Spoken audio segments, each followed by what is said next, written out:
my God, it's almost 5 years now. Well, this little place over here on the map called the United States, they was having something called a shutdown. And I just did not feel like going through all the rigmarole. So I told my mom, I said, hey, I'm going to Tanzania for 30 days. I'll be back to take you to Ghana or whenever it opens. So I got on a plane to Tanzania, met some other sisters there online. They went in a week before me, 2020. So when I got here, I just absolutely, I was amazed at this beautiful place called Tanzania. So when I first got to Tanzania, I stayed in Dar es Salaam and I did not like it at all. So I was there for a while and then I took a trip to Zanzibar. Absolutely love Zanzibar. I was here for about almost a week in a town called Paje. So after that, I went back to Dar, went a couple days up to Arusha. Arusha was too cold. I was supposed to stay a week. I stayed 3 days, went back down to Dar, and I remembered a sign that said the Soul Paje, Zanzibar. So I had my friend Sean Google the information, and I got in touch with a gentleman named Johnson, and I was telling him all the troubles I was having looking for an apartment because at that time I was not coming back to America. Nothing was open. England, everything was shut down. I said, "Oh, forget it. I'm just here. I'm just going to lay low, whatever." Um, I had a little couple of dollars saved, and I said I'll just chill out. So I came to Fumba Town at the recommendation of a young man named Johnson. So this is where I stayed in Fumba Town. So Johnson hooked me up with a beautiful two-bedroom apartment in Fumba Town, and it was laid out, furniture, everything, washing machine, and it was only 300 USD a month, brand spanking new. And then there's this little cafe. You see the picture here, Quetu Quino. Me, Mama Sonia, Leslie, oh, it was a couple of us from the U.S. We would meet here every morning at 9 o'clock and have coffee and plan our little adventures.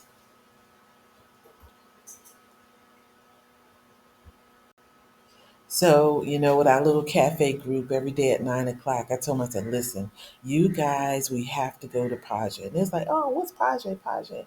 I said, you're going to love Paja if you love Puerto Vallejo, Costa Rica. So, guess where we used to end up? Every weekend we were in Paje. So I told Mama Sonia, I said, you know what? I'm going to move to Paje. So, we were there 3 months. Let's see, September, October, November. Then my mom, she decided to come and visit me from the States. And I told my mom, I want to move to Paje. So we found a little house in Paje with the help of our taxi driver, who's now like family friends.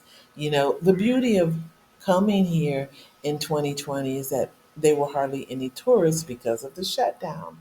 So we had the opportunity to become very familiar with some of the local people, and of course, they hooked us up. So here's where I stayed when I was in Paje. I had my own little compound. The picture that you Okay. see here How to make money on the is a picture homestead? of my outside kitchen. I had two How homestead kitchens projects? and then my Got to make garden. I money have a on the little homestead, garden, right? but the Garden garden art. was getting too small. Omar So is painting my a recycled landlord, tire. Atrash, You know what? he said, well, let me see if you can buy some land. I said, but I heard that you can't buy land in Zanzibar. Well, it seemed like Okay. this little window of How to make time, money on the we homestead? were fortunate to be How able to homestead buy a piece of projects? land, Got to and I make got a money on the piece of land in homestead, right? Zanzibar, Garden art. and here it is. Omar. I didn't take picture when it was in its rough, rough state, but Omar, he cleared the underbrush, left some of the palms. So this is my plot of land. There's no road yet. We're just clearing out everything. This is a area where we cleared out for the building of the house. This is what the back end portion of my plot looked like. Um, this is a little walkway, a little, it's supposed to be a road. But we still, this the walkway that was the closest person to our plot. So here we are with the simple foundation. I didn't want a big house. I had a big house in America, and I was like, I don't want to do all that cleaning, the maintenance, just all the things that come with owning a big house. I just wanted a tiny house, a small one bedroom, one bath, and an open kitchen living area. I wanted to spend most of my time outside. That's why it looks so small. Actually, it's 16 feet by 32 feet. So, the one thing about building in, and I'm not going to say general building in Africa, but building, when you're building here, you're not familiar, you have to be on site every day. So this picture is taken, I'm sitting underneath the palm trees, and the guys are, I don't know what they're doing. But anyway, you have to be there. Because if not, what you want is not going to happen. Here we go, putting up the walls, bricks.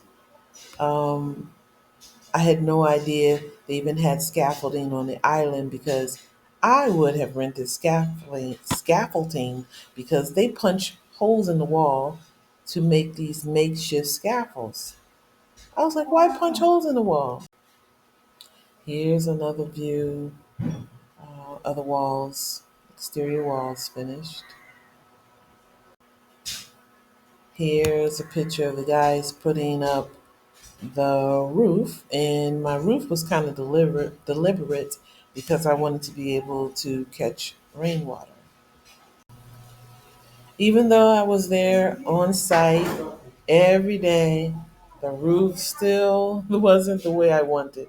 I wanted a more slanted roof, more exaggerated slant. And of course, me being a woman, they didn't think I knew what I was talking about. So I have this not as sloped as I want roof. But you know what? It's all good. Here the guys are plastering the inside of the house. So here you can see we're moving along. The house is plastered. I haven't moved, I don't think I've moved in yet. Yes, yes, yes. I moved in because I moved in before it was completed. There's no sense in paying extra rent.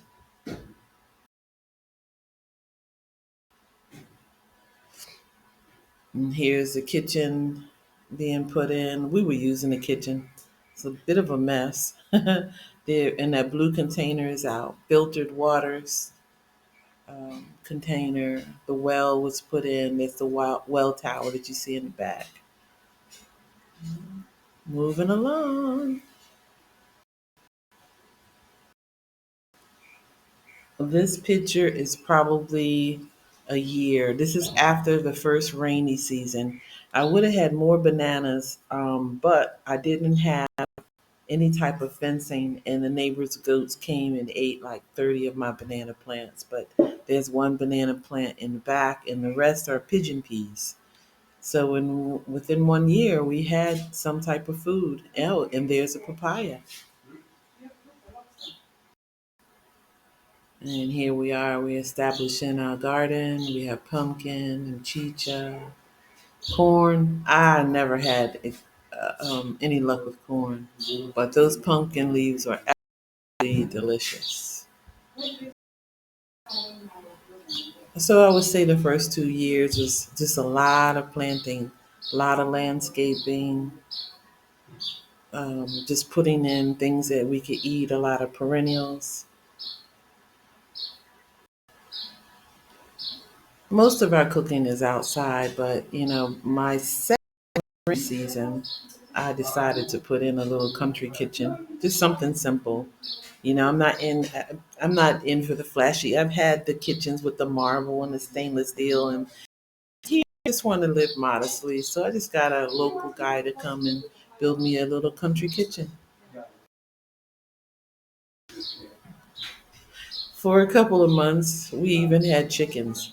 So we took all the scraps from the roofing and building supplies and made this crazy chicken coop.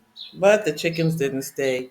They flew over to the neighbor, and she gave Mama Sonia some of the eggs, and two of the other chickens died. But I am going to get more chickens. So in the future, stay tuned. We're going to build a proper chicken coop, chicken pen, and see if we can get some eggs. So also during that time, we would harvest a pineapple, and I tell you, it was the best pineapple I've ever tasted.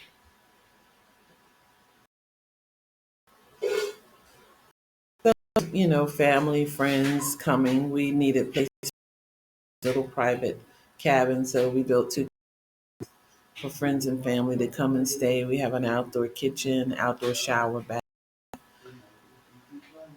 It's cute.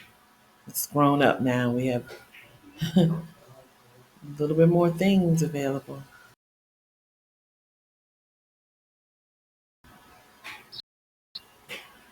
And here's the recent addition is a little cabin. My mom wanted her own cabin, but she wanted special amenities. But we also let other people use the cabin when she's not here.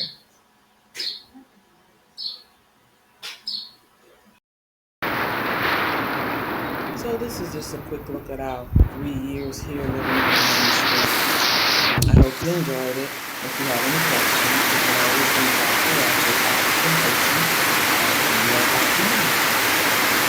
Don't be afraid to relocate or just try it. Not hard at all.